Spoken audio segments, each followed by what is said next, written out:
Bonjour, docteur Colomarino, neurologue à l'hôpital d'Antibes. Aujourd'hui, nous sommes le 11 avril, journée mondiale de la maladie de Parkinson.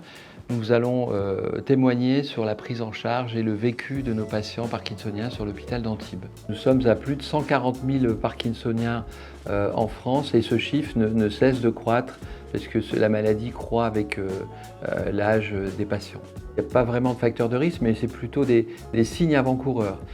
Donc on sait par exemple que des gens qui ont des cauchemars agités, des syndromes de jambes sans repos, une constipation opiniâtre, une dépression, une anxiété, tous ces symptômes pris isolément sont insignifiants, mais pris dans leur ensemble chez quelqu'un qui commence à avoir un ralentissement idéomoteur, ça devient très significatif. Moi j'engage tous les gens qui ont des symptômes à consulter, à aller voir leur médecin traitant, à prendre rendez-vous en neurologie. N'attendez pas, je pense que plus on est pris en charge tôt, mieux c'est. Et il y a toujours un fantasme très négatif de la maladie de Parkinson, parce qu'on voit des gens qui ne peuvent plus marcher, qui tremblent, etc. C'est pas forcément ça la maladie de Parkinson, je pense qu'on peut avoir une vie assez normale. Alors certes, on ne guérit pas de la maladie de Parkinson, on vit avec, mais par contre, l'ensemble des prises en charge disponibles en 2023 permettent d'avoir une qualité de vie nettement améliorée par rapport à ce qu'on pouvait avoir il y a encore 10, 15 ou 20 ans. Je sais que j'ai cette maladie, j'essaye de ne pas l'avoir, entre guillemets. Il n'y a que quand j'ouvre la bouche que les gens s'aperçoivent que j'ai un petit problème d'élocution. Et sinon, j'essaye d'être normale. Et il y a des gens qui ne s'aperçoivent pas du tout que j'ai la maladie de Parkinson. Hein. Nous sommes dans une équipe multidisciplinaire où chacun va prendre en charge de façon collaborative. On a une infirmière qui peut faire de l'éducation thérapeutique, on a un kiné qui peut donner des conseils pour la rééducation. On peut parfois même adresser nos patients dans des services de rééducation avec lesquels on collabore. J'ai trouvé que c'était une très bonne prise en charge.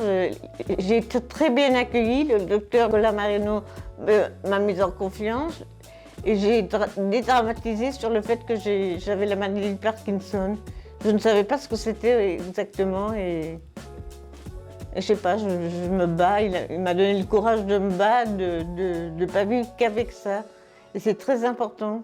Alors, les traitements existent depuis 1970, il y en a énormément et le développement des molécules se fait très régulièrement, mais bientôt nous aurons peut-être des anticorps anti-alpha-synucléine, c'est-à-dire que nous agirons très en amont dans la pathologie.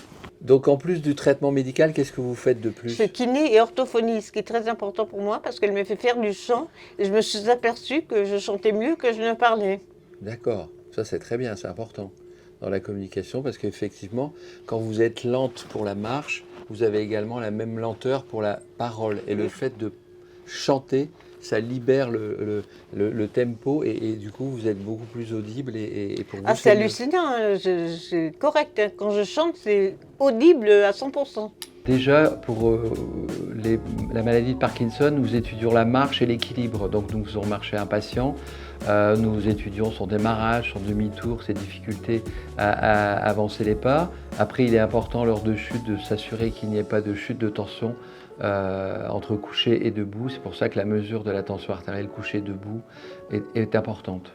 Pour la consultation, on réévalue l'efficacité du traitement, surtout sa tolérance.